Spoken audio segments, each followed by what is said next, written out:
रस का पान कीजिए और भगवान के चरणों में अपने भक्ति को लगाइए, भगवान के चरणों में अपने मन को लगाइए और भगवान के सुंदर कथा के रस का पान कीजिए। और आप लोगों से विनती है कि कृपा हो करके शांत हो जाइए, अन्यथा बाहर की ओर विश्राम कर सकते हैं। हाँ?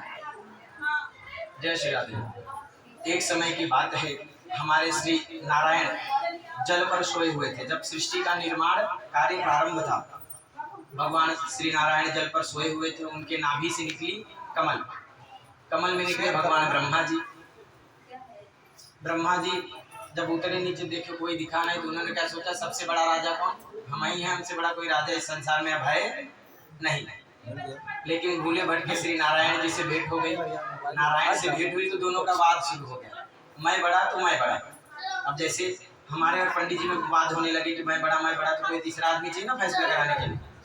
भाई दोनों का तीसरा आदमी कोई फैसला कराने वाला था ही नहीं। तो वहाँ पर एक भगवती की दया से, ये हमें दो जगहों पे इस कथा का वर्णन मिलता है, एक देवी पुराण और एक शिव पुराण। इन दोनों के अंतर्गत सुंदर कथा का आपको वर्णन मिलेगा। आप बड़े ही प्रेम पूर्वक कभी चाहें तो इसका जरूर पठन कीजिए, श्रवण कीजिए। तो जब वहां पर देखा कि एक शिवलिंग है जिसका ना आदि है ना अंत है, ना जिसका प्रारब्ध है ना अंत है, शुरुआत भी नहीं और अंत कहाँ वो भी नहीं करता। तो दोनों ने विचार किया कि चलो भाई एक काम करते हैं, जो इसका आदि और अंत ढूंढ करके लाएगा वो बड़ा होगा, वो इस सृष्टि को निर्माण करने का पहला कार्य प्रारंभ करेगा। बोले चलो ठीक है भाई, मान लेते हैं। तो ब्रह्मा जी जल में बहुत डुबकी मारे। ब्रह्मा जी बोले अब हम जल में नहीं जाएंगे, अब हम कहाँ जाएंगे, आकाश में जाएंगे। और भगवान नारायण बोले भाई आप जल में चले जाओ। वो जल में जाने लगे, सतत जाने लगे। नारायण को कुछ नहीं मिला। ब्रह्मा जी जा रहे थे, वहीं से केतकी नाम का पुष्प गिर रहा था, बस उसको पकड़ लिया। बोले महाराज कहाँ गिर रहे? बोले महाराज हम तो वायु में ही उत्पन्न हुए, वहीं से सतत गिर रहे हैं, वो तो कुछ पता ही नहीं। बोले अच्छा ये जो शिव का जो लिंग है ये मतलब कितना विशाल है? बोले महाराज इसका तो पता ही नहीं, मैं बता ना वायु में ही उत्पन्न हुआ, हमें पता नहीं, खबर नहीं कहाँ पे है, और इसका आदि क्या है क्या हमें नहीं इसका ज्ञात नहीं। बोले अच्छा चलो ठीक है, आपका कुछ फायदा करा देते। क्या करा देते हैं? फायदा देखो, अब जो झूठ बोलने का कार्यक्रम है ना, ये भगवानों ने ही हमें दे दिया। तो ब्रह्मा जी ने सबसे पहले झूठ बोलना सिखाया हमें। क्या सिखाया? झूठ बोलना। इसीलिए मनुष्य सबसे अधिक झूठ बोलता है, क्योंकि जब हमारा उत्पन्न करता ही झूठ बोलना हमें सिखावे तो हम अवश्य झूठ बोलेंगे। तो ब्रह्मा जी ने क्या कहा कि आपको असत्य बोलना है। क्या बोलना है? असत्य बोलना है। एक वहां पर चतुर्भुज को धारण किया हुआ देव होगा, उससे बस आपको इतना बोलना है कि मैं आपको इसके शीर्ष भाग से उठा करके लाया हूँ। कहाँ से? शीर्ष भाग से उठा करके लाया हूँ। तो बोला महाराज इसमें मेरा क्या फायदा? अब लोग भी देखो, भगवान लोग भी दे रहे हैं, लोग भी हमें परमात्मा ही दिए।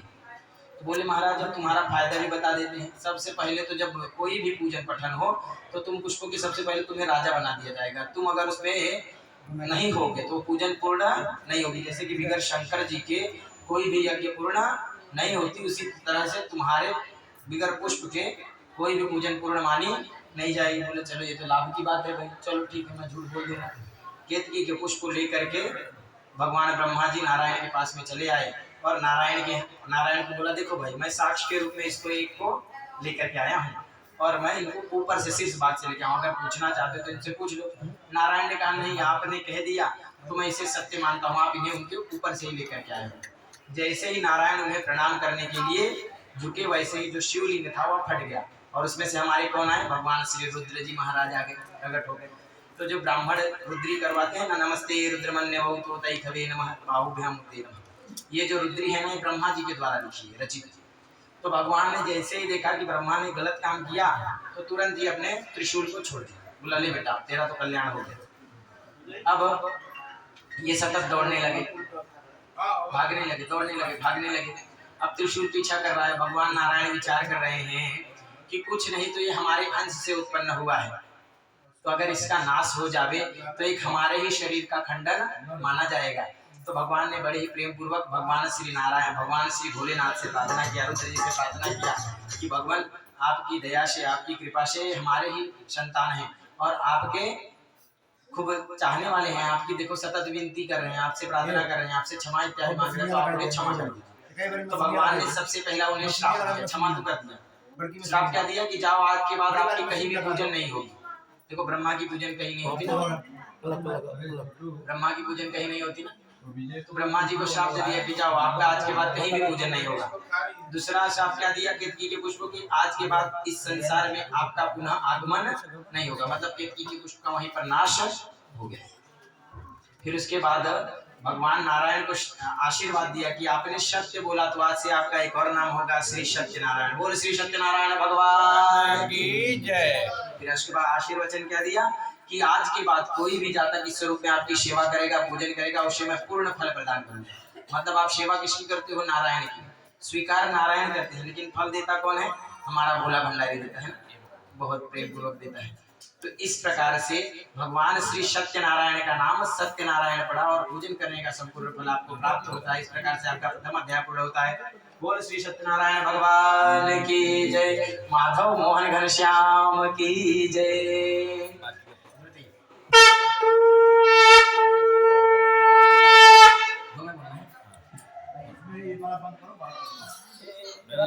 दो ये अंदर आएगा बाहर आएगा। ओम हरि ओम श्री नारायणाय नमः श्री योग वेदाय नमो नमः। तृतीय अध्याय प्रारंभ। ओम हरि ओम श्री नारायणाय नमः श्री योग वेदाय नमो नमः। तृतीय अध्याय में बताया गया है कि शतान नाम तो धीरे से बंद कर बोलो। द्वितीय अध्याय में हमारे परमात्मा हमें बताते हैं कि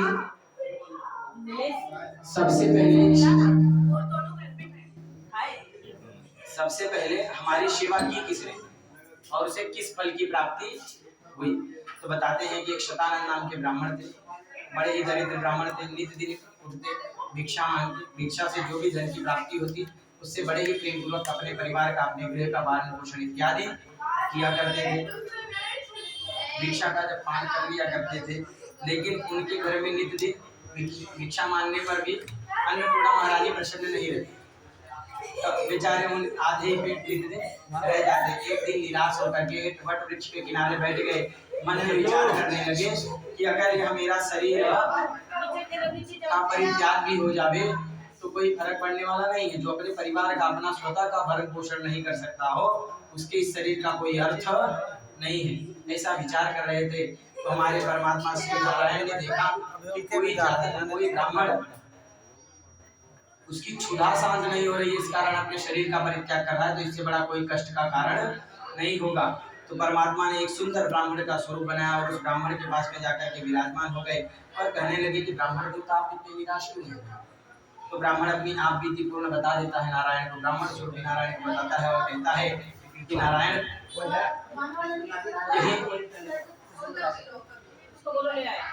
श्रोता तीन टाइप के होते हैं। कितने टाइप के? तीन टाइप के। एक होते हैं श्रोता, एक होते हैं श्रोता और एक होते हैं श्रोता। तो पवन महाराज से यही विनती रहेगी कि वो श्रोता बने और आपसे भी यही विनती रहेगी आप लोग श्रोता बने, श्रोता और श्रोता ना बने तो ज्यादा उचित होगा। श्रोता यानी कि कर्णों से बड़ी भगवान की मधुर वाणी, भगवान की मधुर कथा का ध्यान करें, श्रवण करें और भगवान को नेत्रों में बसाएं। ये होता है श्रोता का काम। श्रोता का काम क्या होता है? जैसे अभी आप लोगों ने शुरू किया ना कि पंडित की कथा सुना रहे, उधर तुम काटना शुरू कर होता है श्रोता। सोता होता है कि भाई पंडित की कथा हो गई, जैसे शांत बजी तब याद आया कि हाँ एक अध्याय पूरा हो गया, वो श्री सत्यनारायण भगवान, तो वो नहीं कर रहे हैं।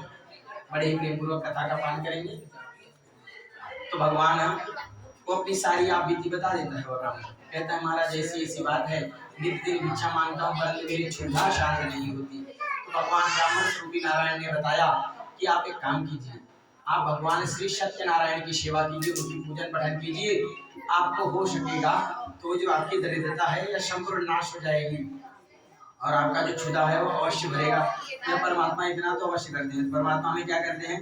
विद्यार्थी लभते विद्यान, धनार्थी लभते धनम, पुत्रार्थी लभते पुत्रान, मोक्षार्थी लभते गतिम, अन्याश्च कामाय श्री सत्यनारायण प्रसीदते। और भी जो मनोकामना है भगवान श्री सत्यनारायण बड़े पूर्ण कर देते हैं। तो ब्राह्मण ने तुरंत ही संकल्प को धारण किया कि कल के दिन भिक्षा मांगने से जो भी धन की प्राप्ति होगी उस समय बड़े ही प्रेम पूर्वक भगवान श्री सत्यनारायण की सेवा करूंगा, उनका पठन करूंगा, उनका पूजन करूंगा, उनके सुंदर मंत्रों का जाप करता रहूंगा। दूसरे दिन भिक्षा की कामना में जाता है, जहाँ पर उसे 1 रुपए की प्राप्ति नहीं होती थी वहां पर भरपूर धन को प्राप्त करता है। बड़े ही प्रेम पूर्वक अपने घर में आता है, बड़े ही प्रेम पूर्वक भगवान श्री नारायण का सुंदर मंडप तैयार करता है, भगवान का पूजन करता है, पठन करता है, सेवा करता है। और उस दिन वह विचार करता है कि इतने दिन भगवान ने मुझे पेट भरने के लिए धन नहीं दिया, लेकिन आज के दिन इतना दे दिया कि मेरे बंधु बांधवों ने भी भरपेट खाया, मैं भी भरपेट खाया, परंतु धन की कमी नहीं हुई। तो अब आज के बाद भगवान नारायण मैं संकल्प लेता हूँ कि नित दिन उठूंगा, आपके नाम से भिक्षा मांगूंगा, आपकी सेवा करूंगा, तभी पेट भरूंगा, नहीं पेट भरूंगा नहीं। अब नित दिन वो वही करने लगा। नारायण की कृपा से उसका जो सूर्य है उसका उदय हो, और जो पहले नित दिन भिक्षा मांगा करता था, दूसरों को दान इत्यादि देने लगा। एक लकड़हारा था, उसने भी देख लिया कि ब्राह्मण तो कल तक भिक्षा मांगा करता था, सुंदर गृह को बना लिया है, दूसरों को दान इत्यादि कर रहा है, भाई इसका सूर्य उदय कैसे हो गया। उसके पास जाकर के विचारने लगा कि महाराज ये कैसे हो गया, क्या कैसे हो गया महाराज। तो महाराज बताते हैं कि देखिए और किसी की कृपा नहीं, हमारे श्री सत्यदेव की कृपा है, भगवान श्री सत्यनारायण की कृपा है, इनके कृपा प्रसाद से मेरा जो सूर्य है उसका उदय हुआ है। बड़े ही प्रेम पूर्वक जैसे ही यह बात बताया तो उसने भी संकल्प लिया कि आज के दिन इस लकड़ी के गट्ठर को बेचने से जिस भी धन की प्राप्ति होगी उससे मैं भगवान श्री सत्यनारायण की सेवा करूंगा, उनके पूजन पठन को करूंगा। भगवान की कृपा से, भगवान की दया से धनी लोगों की नगरी में जा पहुंचा और अपने लकड़ी को, अपने काष्ठ को कुछ अच्छे मूल्य पर बेच करके अपने गृह को आया और बड़े ही प्रेम पूर्वक भगवान श्री सत्यनारायण का उसने भी सेवा किया, पूजन किया, पठन किया, और भगवान की दया से उसका जो जीवन है वह सुखमय व्यतीत होने लगा। अब इन दोनों का जीवन जो था यह बड़ा ही सुखमय व्यतीत हुआ और परमात्मा की चरणों की भक्ति करते करते इन लोगों ने परमात्मा को प्राप्त किया। इस प्रकार से आपका द्वितीय अध्याय संपूर्ण होता है। बोले श्री सत्यनारायण भगवान की जय। तृतीय अध्याय में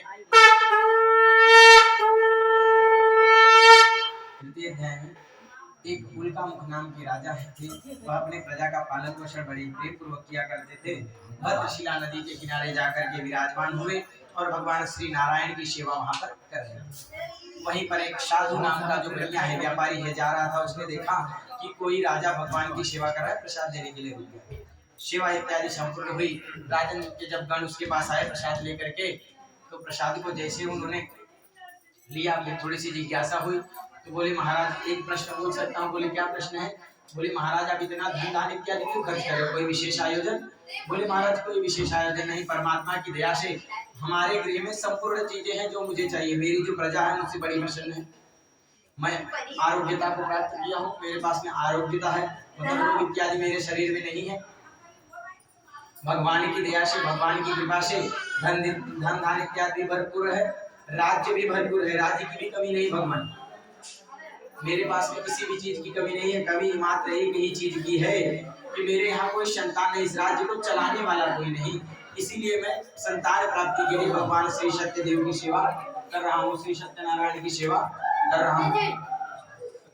तो वह विचार करता है कि महाराज आप भगवान श्री सत्यदेव की सेवा कर रहे हैं तो क्या ये आपको अवश्य संतान प्राप्त प्रदान करेंगे? बोले हाँ, ये भगवान संतान अवश्य प्रदान करेंगे। यह सभी वरों को देने वाले हैं। मन वांछित फल पावत सेवत नर नारी। मन वांछित फल की प्राप्ति करते हैं, भगवान प्रदान करते हैं। तो भगवान आपको मनवांछित फल प्रदान करने वाले हैं, तो आप भी अगर सेवा करेंगे तो आपको संतान की प्राप्ति होगी। तो व्यापारी ने क्या कहा? देखिए महाराज मैं हूँ व्यापारी, और व्यापारी में 1 नंबर व्यापारी। कौन सा व्यापारी? 1 नंबर व्यापारी। 1 नंबर व्यापारी कैसा होता है जानते? नहीं जानते। 1 नंबर व्यापारी वो जो अपनी माता के गर्भ से निकलने का भी व्यापार कर ले, वो 1 नंबर व्यापारी। मतलब अगर वह गर्भ से भी उत्पन्न होगा तो उसमें उसका कुछ लोभ होगा, कुछ लाभ होगा, तभी वह गर्भ से उत्पन्न होगा, अन्यथा गर्भ से उत्पन्न नहीं होगा। वह 1 नंबर व्यापारी। तो उसने क्या कहा? देखो भैया हम व्यापार वहीं करते हैं जहाँ लाभ नहीं तो व्यापार नहीं। अगर परमात्मा मुझे पहले संतान दे देवे तो महाराज मैं यही संकल्प लेता हूँ कि मैं परमात्मा की सेवा करूँगा, अन्यथा मैं नारायण की सेवा करने वाला नहीं। पहले आमदनी तब खर्चा। भगवान की दया से परमात्मा ने वहां पर उनकी विनती को स्वीकार कर लिया। अब प्रसाद को लिया, अपनी पत्नी कलावती के पास, लीलावती के पास में आया और अपनी पत्नी को कहता है कि देखिए देवी, हमने ऐसा ऐसा संकल्प किया है, व्यापार में व्यस्त रहते हैं, तो अगर हम विसर जाए, हमारे मस्तिष्क से यह बात उतर जावे, तो कृपा करके आप हमें बात ये बता देना कि भाई हमने संकल्प लिया है, अगर हमारे यहाँ कोई संतान की प्राप्ति हुई। कुछ समय धीरे धीरे बीता, एक सुंदर समय आ गया, बढ़िया, भगवान के शुभ मुहूर्त में, भगवान के शुभ समय में एक उनके घर में पुत्री रत्न की प्राप्ति हुई, जिसका नाम उन्होंने रखा कलावती। लीलावती के घर में बढ़िया सुंदर कलावती का आगमन हो गया। जन्म संस्कार विधि जो हम लोगों में होता है, जन्म संस्कार विधि संपूर्ण हुआ। माता जी ने याद दिलाया पतिदेव की, पतिदेव हमने संकल्प किया है, सेवा कर लो। बोले देखिए देवी, इसके जन्म संस्कार में ही अधिक धन खर्च हो गया है, एक काम करेंगे, कुछ दिन बीत जाने दो, थोड़ा समय धन एकत्रित हो जाए, तब भगवान की सेवा कर लेंगे। कुछ समय बीत गया, फिर पत्नी ने याद दिलाया पतिदेव अब सेवा कर लो। फिर पत्नी ने क्या कहा, अरे देवी एक काम करें, थोड़ा जानने योग्य होने तो बालिका को किसने सेवा करें, बहुत तो जाना नहीं। पुत्री जानने योग्य हो गई, फिर पत्नी ने याद दिलाया पतिदेव अब सेवा कर लो। फिर पत्नी को डांट दिया पतिदेव ने, कहा देखो देवी, बार बार ऐसा टोका इत्यादि मत किया करो, अभी व्यापार में हानि चल रही है, काम करेंगे, विवाह के समय साथ में सब कर देंगे। परमात्मा की कृपा से, प्रभु की दया से उसे सुंदर वर की भी प्राप्ति हो गई, विवाह का समय आ गया, विवाह संस्कार पूर्ण हुआ, परंतु भगवान की सेवा हुई नहीं। परमात्मा की दया से अब जो राजन है उसको विचार आया, जो साधु नाम का बनिया है व्यापारी, उसको विचार आया कि अब बैठ करके काम होने वाला नहीं है, तो अपने दामाद को कहता है कि दामाद जी, अब बैठ करके काम होने वाला नहीं, हमें व्यापार करने के लिए कहीं जाना चाहिए। तो व्यापार करने के लिए वह कहा जाता है रत्नसार। जो आज का सतारा है वो पहले का रत्नसारपुर था। वहां पर यह व्यापार करने के लिए दोनों बंधु बांधव गढ़ जाते हैं, दोनों व्यापारी और दामाद और ससुर जी जाते हैं, निकलते हैं। तो भगवान कहते हैं कि चलो महाराज, जैसे तुम हो वैसे हम भी हैं, तेरा तुझको अर्पण, तूने मांगा था ना, अब तेरे को दे देते हैं। परमात्मा ने बड़े ही प्रेम को कहा, जाओ आपको दारुण दुख की प्राप्ति हुई। दारुण यानी कि सबसे अधिकतम कष्ट जिसे कहते हैं, उसे कहते हैं दारुण। इस कष्ट की प्राप्ति हुई। यह कहना नहीं कि जहाँ पर ये लोग व्यापार करने के लिए अपनी छावनी लगाए थे, बढ़िया सुंदर जगह को चुना था जहाँ पर व्यापार करने के लिए, भगवान की माया से राजा चंद्रकेतु के राज्य में 2 चोर उत्पन्न हुए। राजा के राज्य में चोरी किया, चोरी का संपूर्ण धन इनके छावनी में छोड़ करके माया के छोड़ गए। और जो इनका गृह था, जो घर था, घर में सबसे पहले तो चोरी हुई, चोरी के बाद जो धन बचा उस संपूर्ण धन को अग्नि भय हो गया, अग्नि लग गया घर में और नाश हो गया संपूर्ण धन का। अब घर में कुछ बचा नहीं। अब जो माता और पुत्री है भिक्षा मांग करके अपने पेट का भरण पोषण करने लगी। और यहाँ पर जो राजा के सिपाही हैं उन दोनों ने ढूंढते खोजते हुए आए, पहुंचे, इन दोनों के पास संपूर्ण धन देखा, इन दोनों को सीधा कारागृह में, चलो जेल में महाराजा, वहीं पे आपका निवास स्थल होगा। ये लोग बड़े ही प्रेम पूर्वक भगवान की दया से, भगवान की कृपा से, अब ये लोग भगवान की दया से, भगवान की कृपा से ये लोग अब जेल में, अपना कारागृह में निवास करने लगे, कारागृह में रहने लगे। यहाँ पर माता और पुत्री भिक्षा मांग करके पेट का भरण पोषण करने लगी। कुछ समय बीता तो पुत्री एक दिन रात्रि से घर आती है, तो माता और पुत्री से पूछती है कि पुत्री, आपका इतना रात्रि घर आना उचित नहीं है, आप किस कारण से इतना रात्रि घर आए? तो माता कहती है, पुत्री कहती है माता से कि माता जी, मैं एक ब्राह्मण के घर पर गई थी, वहां पर भिक्षा लेने में देरी हो गई। माता जी, वहां पर श्री सत्यनारायण की सेवा हो रही थी, भगवान की सेवा हो रही थी, वहां प्रसाद देने में देरी हो गई। देखिए माता जी, मैं आपके लिए भी प्रसाद लाई हूँ। जैसे ही माता को प्रसाद दिया, प्रसाद के स्पर्श से और जैसे ही मुखमंडल में डाला, प्रसाद का पान किया तो बुद्धि का उदय हो गया। तो भगवान के प्रसाद का पान करने से भी बुद्धि का उदय होता है। तो भगवान के प्रसाद अगर कहीं मिले तो उसका निरादर ना करे, उसका अवश्य पालन करे। जैसे ही बुद्धि का उदय हुआ तो विचार किया कि अरे, इसके जन्म के पहले ही हमने संकल्प किया था कि हम भगवान नारायण की सेवा करेंगे, परंतु भगवान श्री सत्यदेव की हमने सेवा नहीं की, उनका पूजन ग्रहण नहीं किया। लगता है ये उन्हीं का प्रभाव है जो हम दरिद्रता को प्राप्त कर रहे हैं। तुरंत उसने संकल्प किया कि मेरे पति और मेरे दामाद को सकुशल यहाँ पर भेज दीजिए, मेरे पति और दामाद को यहाँ पर सकुशल भेज दीजिए, मैं आपका सेवा कल जैसे भी बन पड़ेगा, प्रातः काल आपका सेवा करूंगी, आपके पूजन पठन को करूंगी। यहाँ पर जो राजा चंद्रकेतु है, जो स्वप्न आता है कि आपने जो दो लोगों को पकड़ रखा है और कोई नहीं मेरे सेवक हैं, अगर आपने उन्हें नहीं छोड़ा तो आपके राज्य का भी ध्वंस होना संभव है। राजा तुरंत उठा, दौड़ा भागा आया। राजा तुरंत उठा, दौड़ा भागा आया और जैसे ही दौड़ा भागा आया अपने मंत्रिमंडलों को बुलाया, अपने कुल गुरु को बुलाया और अपने कुल गुरु के सामने यह अपने स्वप्न को प्रकट किया और बोला कि महाराज मैंने ऐसा ऐसा स्वप्न देखा। तो उसके कुल गुरु कहते हैं अगर प्रातः काल के स्वप्न में कोई चतुर्भुज को धारण करके आवे, श्वेत वस्त्र को धारण करके आवे या पीताम्बर को धारण करे तो और कोई नहीं हमारे परम पिता श्री नारायण है। तो अगर उन्होंने कहा है तो स्वाभाविक है कि यह सत्य ही होगा। तो एक काम करो, इन दोनों बनियापनों को बुलाओ जल्दी से, जो लिया है वो तो दे ही दो, अपने पास से भी दो और जल्दी से उन्हें यहाँ से विदा करो। अगर भगवान के कष्ट से बचना है, भगवान के दुखों से बचना है तो आप जल्दी से अपने धन धान इत्यादि करके विदा करो। भगवान की दया से, भगवान की कृपा से तुरंत ही उस राजन ने उन दोनों को बुलाया, उन दोनों बंधु बांधवों से क्षमा प्रार्थना इत्यादि मांगा, उन दोनों को धन धान इत्यादि दिया। उन लोगों ने भी बड़े ही प्रेम पूर्वक भगवान श्री नारायण की चरणों में सिर को नवाया और बड़े ही प्रेम पूर्वक वहां से यह लोग प्रस्थान करते हैं और प्रस्थान करके तट पर पहुंच जाते हैं और भगवान श्री नारायण से विनती करते हैं कि भगवान आपकी दया से मेरा जो जीवन हो सुखमय। इस प्रकार से आपका तृतीय अध्याय समाप्त हुआ। बोलो श्री सत्यनारायण भगवान की जय। अब चतुर्थ अध्याय में परमात्मा विचार करते हैं कि इन्होंने बहुत कष्ट को प्राप्त कर लिया, अब थोड़ा सा इन्हें सुख की प्राप्ति करवा देते हैं। तो भगवान ने एक सुंदर ब्राह्मण स्वरूप को धारण किया, दरिद्र ब्राह्मण, दंडी दरिद्र ब्राह्मण के स्वरूप को धारण करके जहाँ पर ये राजा के द्वारा दिए गए धन धान इत्यादि को लेकर के लोग विराजमान थे वहां पर पहुंच गए और उन दोनों गणों से पूछते हैं कि आपके इस नौका में क्या है। तो क्या विचार करता है, देखो एक तो दरिद्र ब्राह्मण दिख रहा है, अगर बोल दिया कि भाई राजा के द्वारा दिया गया धन धान इत्यादि है तो कुछ ना कुछ तो देना पड़ेगा। तो क्या कहता है, महाराज हम है व्यापारी और व्यापार हम किसमें करते हैं, मसाले और लता पत्ते इत्यादि में। तो क्या है इसमें मसाले इत्यादि है, बाकी और कुछ नहीं है। परमात्मा क्या कहते हैं कि जाओ सत्यम भवतु ते वचः, आपकी वाणी सत्य हो, यह कहना नहीं कि जो धन धान इत्यादि से भरी हुई नौका थी संपूर्ण मसाले इत्यादि और लता पत्ते इत्यादि में परिवर्तित। जैसे ही देखता है कि भाई नौका तो दबी हुई थी, हल्की कैसे हो गई, पोटली को जब खोलता है तो क्या देखता है कि संपूर्ण जो उसका धन है वह किसमें परिवर्तित हो गया, मसाले इत्यादि में। जैसे ही इसको देखता है वही मूर्छित हो जाता है। दामाद जल का छींटा इत्यादि सिंचन इत्यादि करता है, उठता है, दामाद बोलता है जाइए, लगता है हमने जो असत्य बोला उसी का प्रभाव है, जाइए ब्राह्मण देवता के चरणों में पकड़ लीजिए। देखो अभी भी वो जो व्यापारी है उसको कहाँ क्या दिख रहा है, धन। व्यापारी को सदैव धन दिखता है, क्या दिखता है, धन।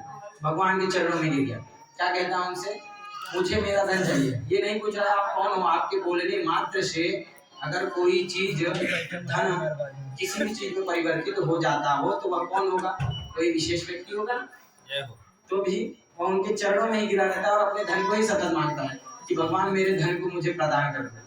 अब भगवान कहते हैं चलो इसे धन ही चाहिए, इसके अलावा इसे कुछ चाहिए नहीं। भगवान कहते जाओ तुम्हारा धन तुम्हें पुनः प्राप्त होगा। धन को लेता है और अपने सेवकों को अपने नौका में बिठाता है और तट नौका को लेकर के तट में पहुंच जाता है। देखिए ये चौथा अध्याय जो है आप लोग अगर प्रेम पूर्वक सुनोगे ना तो 2 ब्राह्मणों की दक्षिणा मैं आप लोगों से माफ करवा दूंगा। कितनी, 2 ब्राह्मणों की दक्षिणा। और अगर नहीं ठीक से प्रेम से सुने, मेरे प्रश्न का एक ही प्रश्न करूंगा, उत्तर दे दोगे तो 2 ब्राह्मणों की दक्षिणा माफ, और अगर उत्तर नहीं दोगे तो प्लस 2 ब्राह्मणों की दक्षिणा। ठीक है, तो ये चौथा अध्याय बड़े प्रेम पूर्वक सुनिए। ये आप लोग प्रेम पूर्वक सुनोगे तो ऐसा लगेगा कि हाँ हमने सुना है, पूरा सार्थक हो गया। तो अपने बांधु बांधवों को, अपने गणों को लेकर के जो उसके सेवक हैं उनको अपने नौका में बिठाता है और लेकर के तट पर पहुंच जाता है और अपने सेवकों को भेजता है, कहता है जाओ मेरे घर पे संदेशा भेज दो कि मैं आया हुआ, मेरे जल पानी इत्यादि की व्यवस्था की जाए। सेवक पहुंच जाते हैं, बोलते हैं व्यापारी जी आए हुए हैं, उनकी जल पानी की इत्यादि की व्यवस्था की जाए। उस समय भगवान नारायण की सुंदर ऐसी वेदी सजी हुई, नारायण की सेवा चल रही थी। माता जी ने कहा पुत्री आप भगवान नारायण की सेवा कर लो, मैं जाकर के पति और दामाद का दर्शन करके आती हूँ। भागी दौड़ी माता पहुंची, पति और दामाद का दर्शन किया। पुत्री भी भगवान का 4 नंबर की सेवा कर लिया, फटाफट एकदम जल्दी से, जैसे भी बड़ा धनाधन किया और वह भी अपने पति और पिता का दर्शन करने के लिए दौड़ी भागी तट पर पहुंची। तो क्या देखती है, उसके पिता और उसके पति जल में डूब गए। जैसे उसने यह देखा तो वह क्या कहती है कि जब मेरे पति और मेरे पिता ही नहीं रहे तो इस मेरे शरीर का कोई अर्थ नहीं। पहले चलती थी सती प्रथा। कौन सी प्रथा चलती थी? सती प्रथा। आप भैया सुना एकदम विशेष। अब चला था सता प्रथा। कौन सी प्रथा? सता प्रथा। अब आप लोगों को तो पता नहीं, लेकिन जो नया लड़का आई है ना, ये बड़ा ट्रेंडिंग में बात। जैसे कि देखा पंडित जी का ट्रेंडिंग में चला था। सता प्रथा के अंतर्गत क्या आता है? सती प्रथा में क्या होता था कि जैसे कि आपका या जैसे कि जिस भी स्त्री का, नहीं ये सती प्रथा का होता, जिस भी स्त्री का सुहाग छूट जाता था तो अपने पति को सैया को बैठ जाती थी अपने पति के सैया पर और उसको अपनी गोदी में लेकर के अपने शरीर का नाश कर लेती थी। लेकिन सता प्रथा के अंतर्गत क्या आता है कि भाई आप जाओ खड्डे में, हमें कोई फर्क पड़ने वाला नहीं है।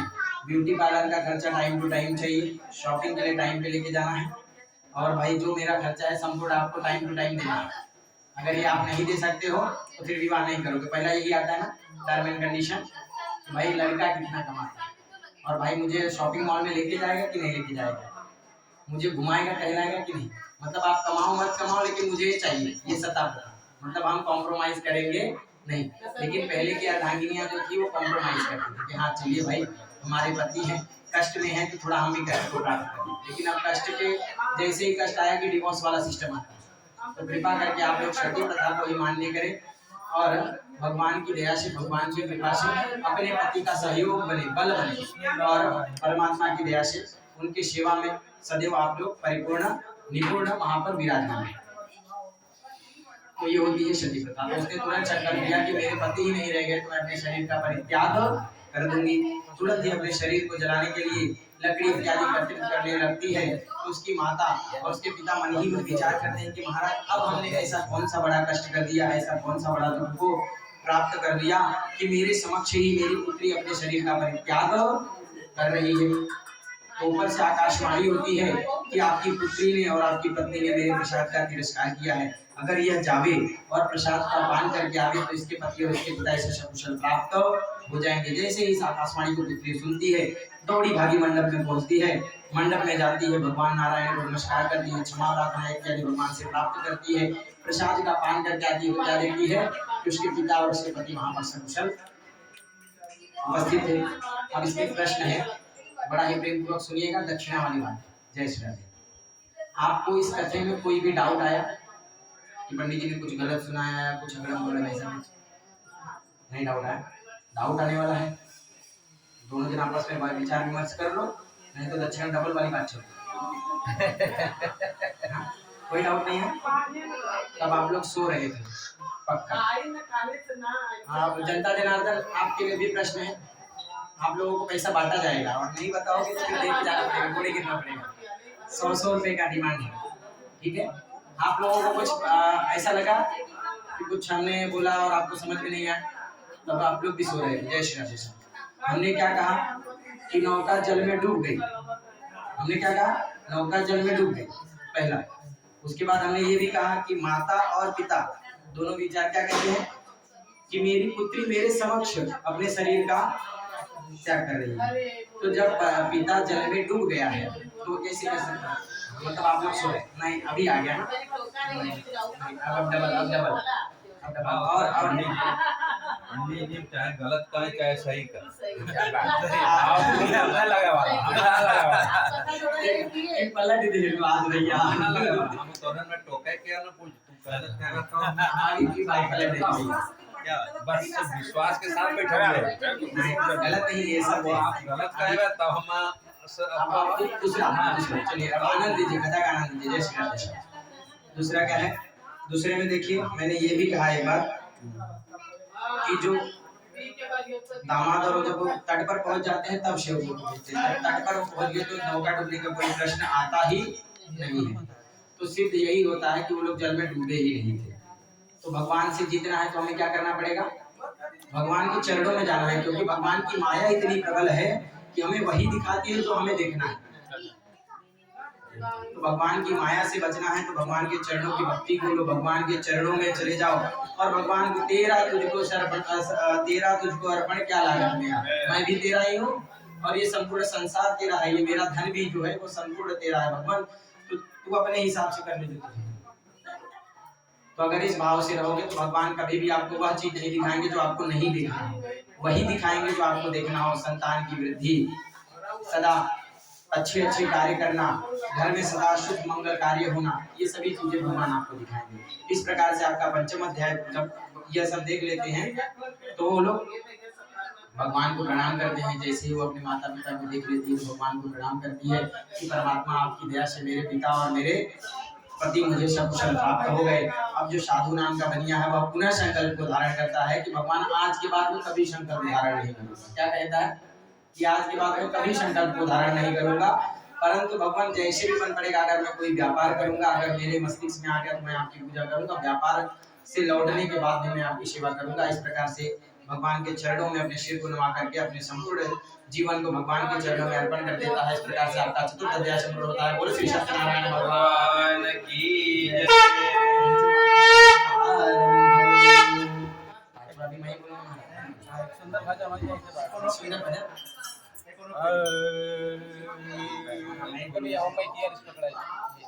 ओम पंचमोऽध्यायः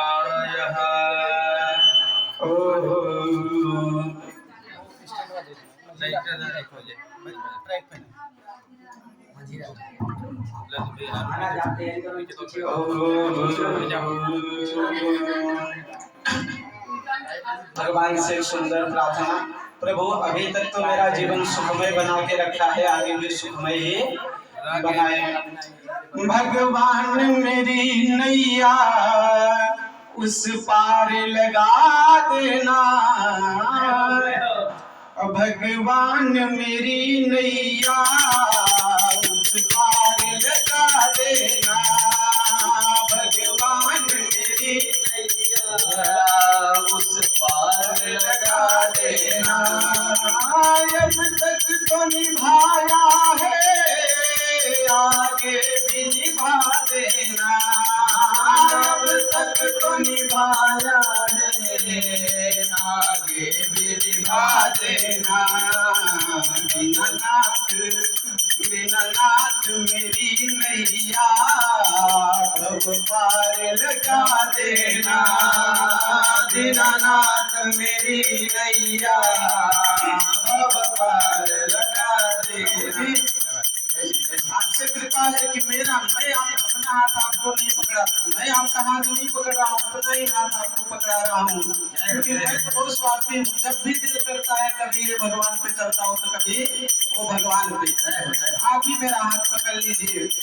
ओ दल बल के साथ माया घेरे जो मुझे आकर, दल बल के साथ माया मुझे आकर, देखते हम देखते ना रहना, झंडे आके बचा लेना, तुम देखते ना रहना, झंडे आके बचा लेना। दीनानाथ मेरी नैया भव पार लगा देना, दीनानाथ मेरी नैया भव पार लगा देना। मेरा स्वभाव ही है भूल जाना, मैं तो हमेशा भूल जाता हूँ।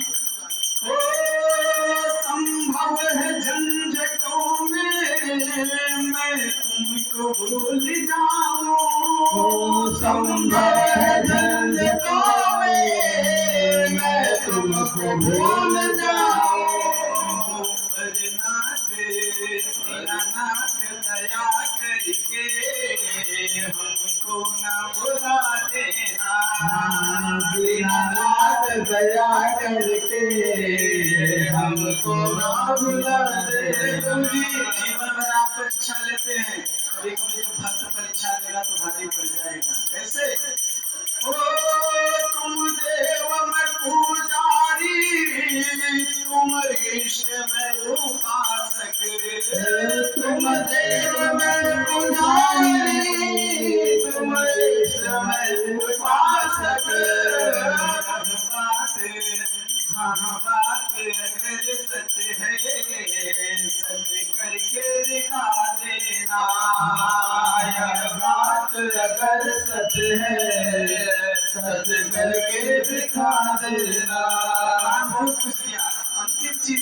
लीजिए। ओ तेरी ही कृपा से मैंने मानव ये जन्म पाया, तेरी ही कृपा से मैंने मानव ये जन्म पाया। जब प्राण तन से निकले चरणों में जगह देना, जब प्राण तन से निकले चरणों में जगह देना।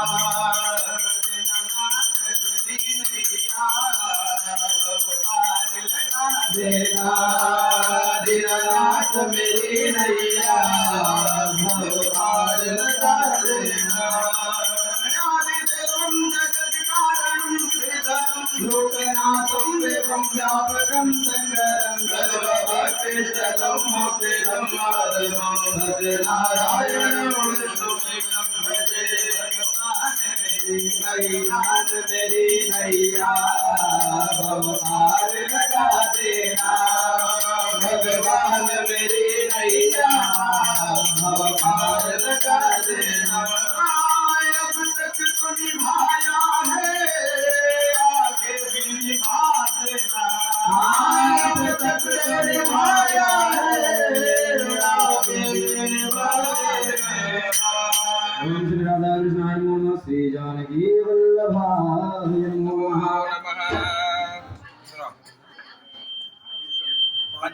पंचम अध्याय पंचम अध्याय में एक तुंगत ध्वज नाम के राजा थे। अपनी प्रजा का पालन अपने बड़े ही प्रेमपूर्वक किया करते थे।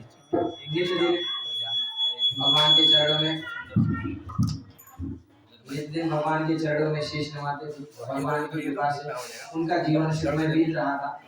एक दिन शिकार खेलने के लिए वन में गए। वन में काफी देर शिकार इत्यादि किया। उसके बाद बड़े ही प्रेमपूर्वक जाकर के एक वटमूल के किनारे विराजमान हुए। वटमूल के किनारे बैठ गए तो उसके कुछ पिछले हिस्से में गौचर जो गैया को चराते हैं बाल गोपाल खेल खेल में भगवान श्री नारायण की सेवा कर दी। तो जो जंगल में हमारे बेर इत्यादि मिलते हैं, जंगल के फल हैं, वह फल संपूर्ण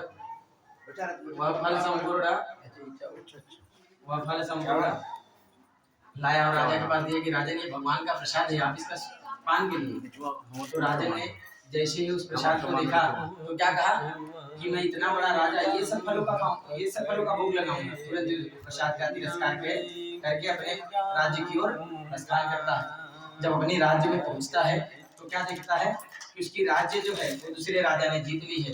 उसके 100 पुत्र हैं, 100 के 100 पुत्र मारे गए हैं। जिस प्रजा को बड़ी प्रेम पूर्वक पालन पोषण लालन इत्यादि करता था वो प्रजा उसके समक्ष ही विलाप कर रही। इन सभी को देखा और जब जो इस प्रसाद का इसने तिरस्कार किया था, जिस प्रसाद को फेंका था, वहां पर एक प्रेत योनि में मनुष्य पड़ा हुआ था। जैसे उस प्रसाद का उसके ऊपर तिनका पड़ा कि वो प्रेत योनि से मुक्त हो।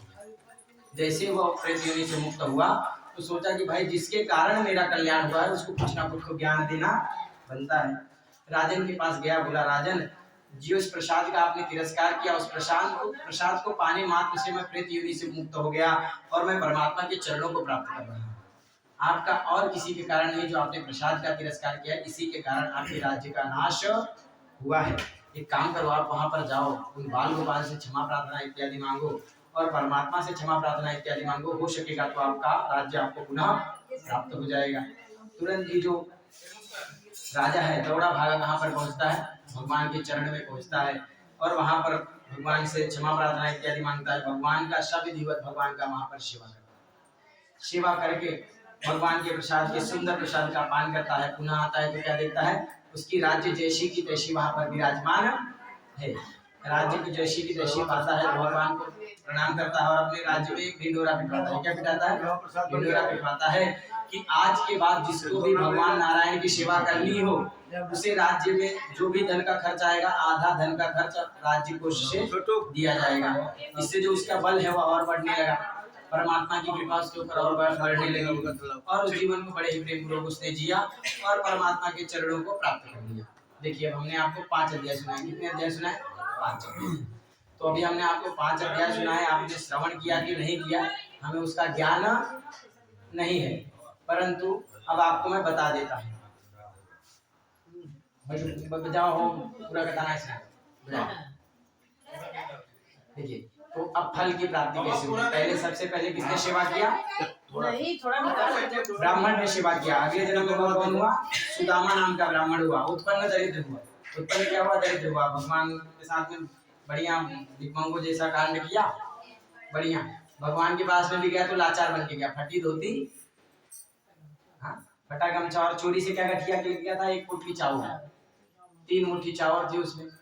अब गया तो भगवान नारायण को अगर उसे 3 मुट्ठी वह चावल देना हो तो भी बेचारा शर्मा रहा था, नारायण को कैसे चावल देता। तो नारायण ने विचार किया कि ऐसे देने वाला नहीं है, मेरा मित्र है। तो भगवान की सेवा करोगे अगर निर्छल मन से तो मित्रता की प्राप्ति होती। किसकी प्राप्ति होती है? मित्रता। भगवान का मित्र बनोगे आप, सदैव मित्र बनोगे। तो भगवान का मित्र बना और भगवान ने खेल खेल में उनसे छीन लिया। बोला महाराज भाभी जी ने भेजा है तो देना तो पड़ेगा। तो पहली मुट्ठी चावल खाया त्रिभुवन दाता ने तो 1 बूंद दान किया, ले बेटा तेरा हो गया। दूसरी मुट्ठी चावल खाया तो दूसरा बूंद दान किया, ले बेटा ये भी तेरा हो गया। जब तीसरा खाने गए तो रुक्मणी जी रोक ली, महाराज अब जहाँ है वो हो जाएगा। बोले बस रुक जाओ महाराज, हमारा भी हिस्सा है। भगवान भगवती ने रोक लिया, बोला आप रुक जाइए भगवान, अभी हम सभी का हिस्सा है। भगवती ने खाया, तब से भगवान नारायण को चावल वर्जित है। भगवान नारायण को चावल तब से नहीं दिया जाता। रुक्मणी जी का शाप है, अगर आप उन्हें चावल चढ़ाएंगी तो आपके यहाँ लक्ष्मी नहीं आएगी। फिर उसके बाद किसने सेवा किया था? लकड़हारे ने सेवा की। देखो उसकी चतुराई देखो। जब भगवान रामचंद्र जी को वनवास हुआ तो निषाद राज नाम का राजा हुआ। तो उसने क्या कहा कि महाराज मैंने यह सुना है कि छुअत शिला भई नारी सुहाए, पावन तेल काट कठिनाई। हे रघुराई मैंने यह सुना है कि आपने जिस शिला को छू लिया औरत हो जाती, नारी हो जाती। तो महाराज मैं आपको नौका से तभी पार कराऊंगा जब मैं आपके चरणों को धोऊंगा, क्योंकि आपकी धूली में ना जादू है। क्या है? जादू है। आप छू लेते हो तो औरत हो जाती है। तो करनी मुनि घरनी हो जाए, जो मेरी ये करनी है, नौका तो मेरी करनी है। अगर आपने इसको छू लिया तो घरनी हो जाएगी। एक का तो पेट नहीं पाल रहा हूँ, भगवान अभी दूसरी दे दोगे तो इसका कहां से पालूंगा। तो भगवान ने बड़े ही प्रेम पूर्वक भगवान के चरणों को धोया, भगवान का परम मित्र हुआ और बाद में उसने भी वैकुंठ को। फिर उसके बाद तीसरा किसने सेवा किया था? उल्का मुख नाम के राजा ने सेवा किया। अगले जन्म में भगवान नारायण के स्वयं पिता हो गए, जिसका नाम हुआ दशरथ। उस जन्म में उन्हें संतान की प्राप्ति नहीं हुई, लेकिन परमात्मा की कृपा से स्वयं श्री रामचंद्र जी का उनके घर में प्राकट्य हुआ, भगवान का जन्म हुआ और भगवान ने उनके संपूर्ण सूर्य वंश को ही तार दिया। इस प्रकार से उनका बिल्कुल का उद्धार हुआ और भगवान की दया से इस राजन का भी उद्धार हुआ। उसके बाद फिर किसने सेवा किया था? साधु नाम का बन। तो देखो जैसा करोगे वैसा भगवान करते हैं। भगवान के साथ में वो हमेशा वही वाला खेल खेलना, महाराज दोगे तो लूंगा, पहले दो तब मिलेगा, नहीं नहीं, व्यवहार यही है। ऐसा हम लोग का भी चल रहा है। पंडित जी का दोगे तो मिलेगा, नहीं तो नहीं, ये नियम है। अगले तो परमात्मा ने सोचा कि चलो अब इनकी परीक्षा ले लेते हैं। कृष्ण अवतार में भगवान ने सुंदर ब्राह्मण का स्वरूप बनाया और उसके घर पे पहुंच गए। बोले कि मैंने सुना है आप बहुत दान इत्यादि करते। बोले हाँ महाराज, प्रातः काल कोई मेरे यहाँ ब्राह्मण आ जावे, जो मांग ले वो दे देता हूँ। बोले बस बस बस इसी की कामना है आपसे। बोले बोलिए ब्राह्मण देवता आपको क्या चाहिए? बोले देखो हम तो ब्राह्मण आदमी, हमें क्या चाहिए? हमें कुछ नहीं चाहिए, हम तो मतलब माटी खाकर भी जी लेते हैं, लेकिन हमारे साथ में एक सिंह है, इसको भूख प्यास लग जाती है, तो इसको ही कुछ दे दो। बोले हाँ महाराज, किसका मांस खाना चाहिए? बोले ऐसे ना, पहले संकल्प होगा, पता चला मैंने बता दिया और आपने नहीं दिए तो। बोले ठीक है महाराज संकल्प लेता हूँ। बोले ऐसे ना चलेगा, अर्धांगिनी का आधा होता है, आपने हाँ बोल दिया उसने ना बोल दिया तो भी दिक्कत है। बोले ठीक है महाराज चलो, मैं भी संकल्प लेती हूँ, हमारे पति ने जो कह दिया वो हम मान लेंगे। संकल्प ले लिया राजा रानी ने। बोले देखो हमारा सिंह की कुछ शर्तें हैं, उस शर्तों को आपको मानना पड़ेगा। बोले क्या शर्तें हैं? पहली शर्त है हमारा सिंह किसी को मार के नहीं खाता, पहली शर्त, उसको मार के देना पड़ेगा। और हम ठहरे ब्राह्मण, हम मारेंगे नहीं, मारना आपको नहीं। दूसरा, ये जिस चीज को मतलब जिसको खाना रहता है, मतलब इच्छा अनुसार ही खाता है, तो इसकी इच्छा के अनुसार आपको देना पड़ेगा। बोले चलो ठीक है महाराज, ये भी मान ली। बोले तीसरा शर्त ये है कि इसके सामने ही उस व्यक्ति को मारो जिसको खाना है, जैसे जानवर, पशु पक्षी इत्यादि, इसके समक्ष ही मारो, परंतु उसके सामने यह विलाप नहीं करना चाहिए, रोना नहीं चाहिए। अगर अश्रु की धारा निकल गई तो मेरा सिंह नहीं खाएगा, फिर भूखा नहीं जाएगा और आपने शंकर किया, उसका पेट तो आपको भरना है। बोले ठीक है महाराज, क्या है? बोले आज के दिन आपके कुमार को खाने की सी इच्छा हुई है, एक काम करो, कुमार को बुलाओ, काटो और दे दो। अब राजा के हृदय पे तो पत्थर आ गया। राजा ने हृदय पे पत्थर रखा, कुमार को बुलाया, अपने कुमार को काटना शुरू किया। कुमार जब आधा कट गया तब उसके बाएं अश्रु से एक अश्रु की धारा नीचे गिर जाती। जैसे ही अश्रु की धारा नीचे गिरती है तो ब्राह्मण स्वरूपी अर्जुन कहते बस रुक जाओ, हमारा सिंह नहीं खाएगा। बोले महाराज अब क्या हो गया? बोले आपके बेटे ने तो विलाप कर दिया, आपके बेटे ने तो विलाप कर दिया, तो हमारा सिंह इसे नहीं खाएगा। तो बच्चा क्या उत्तर देता है कि महाराज आज तक मैं यह समझता था जो मेरा शरीर है यह किसी अर्थ का नहीं, किसी कार्य का नहीं है, परंतु आज मुझे ज्ञान हुआ कि किसी की क्षुधा को शांत कर सकता है। तो कृपा करके अगर मेरे अश्रु की धारा गिरने से भी अगर यह ना खावे तो कोई अर्थ नहीं, अगर मेरा शरीर चला भी गया है तो भी किसी का अर्थ का नहीं है। तो कृपा करके आपके सिंह को बोलिए कि मेरा भोग लगा ले। यह कहना नहीं कि भगवान नारायण ने अपने उस शरीर को छोड़ा और अपने सुंदर स्वरूप का ध्यान किया। सहस्त्र शीर्ष पुरुष सहस्त्राक्ष शपाल, अपने विराट स्वरूप का दर्शन दिया। राजा रानी ने उस विराट स्वरूप का दर्शन किया और अपने भगवान नारायण के दिव्य विमान को प्राप्त किया और वैकुंठ में चले गए। जो राजा का बालक था, कुमार था, उसे शरीर स्वस्थ किया और भगवान ने राजगद्दी प्रदान किया, उसका राज तिलक किया और उस राज्य का राजा बना। इस प्रकार से उस साधु बनिया का भी उद्धार हो गया। फिर उसके बाद किसने सेवा किया था? राजा था, वो अगले जन्म में स्वयंभू मनु हुए। अभी देखो आप ये फोटो देखते हो, भगवान कैसे दिख रहे हैं? विराट स्वरूप। अगर इनका वर्णन किया जाए कैसा किया जाएगा कि भगवान के बढ़िया सहस्त्र मुख है, हाथी वाले मुख है, ये है वो है, बढ़िया 4-5 लाइन बताइए ना। तो पहले क्या होती थी? आकाशवाणी होती थी कि बेटा आपकी तपस्या पूर्ण हुई, आपकी क्या फल की कामना है बताओ, और जातक उस फल को प्राप्त करेगा। तो इस स्वयं मनु जी ने विचार किया कि जो हमारे इच्छाओं को पूर्ण करता है वह है कौन? इच्छाओं को पूर्ण करता है वह है कौन? तो ऊपर तो उन्होंने विचार किया कि अब मैं तप किसके लिए करूंगा? उसको देखने के लिए। तो उन्होंने तुरंत ही भगवान का सुंदर तप किया, जप किया, और परमात्मा जब प्रसन्न हुए तो बोले बालक आपकी इच्छा पूर्ण हुई, आपकी क्या कामना है बताइए, आपकी तपस्या पूर्ण हुई, क्या कामना है बताइए। तो वह क्या कहते हैं कि भगवान मैं आपको देखना चाहता हूँ, यही मेरी इच्छा है। परमात्मा के जैसे ही सुंदर स्वरूप को देखा तो मोहित हो गए। बोले महाराज अब ये ऊपर वाला सिस्टम क्लोज होगा, अब नया सिस्टम अपडेट होगा। आप सबसे पहले ओम हरि ओम श्री सत्यनारायण नमः शक्कर ध्वनि मार भेद। हमारे पास शंख है, हमारे पास शंख है। बोल श्री सत्यनारायण भगवान की जय।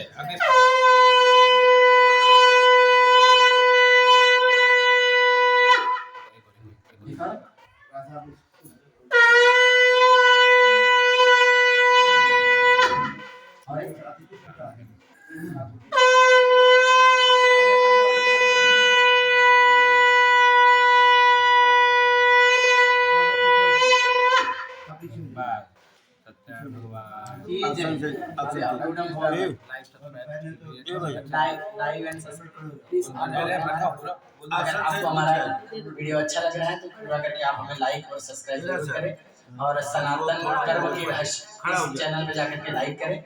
ये आपको हमारा फेसबुक पे ये पेज मिल जाएगा। बड़े ही प्रेमपूर्वक आपसे निवेदन है कि आप लोग अपना ऐसा ही प्रेम हमारे ऊपर बरसाते रहें और हम आपको ऐसे ही अच्छे वीडियो प्रदान करते रहेंगे। जय श्री राम।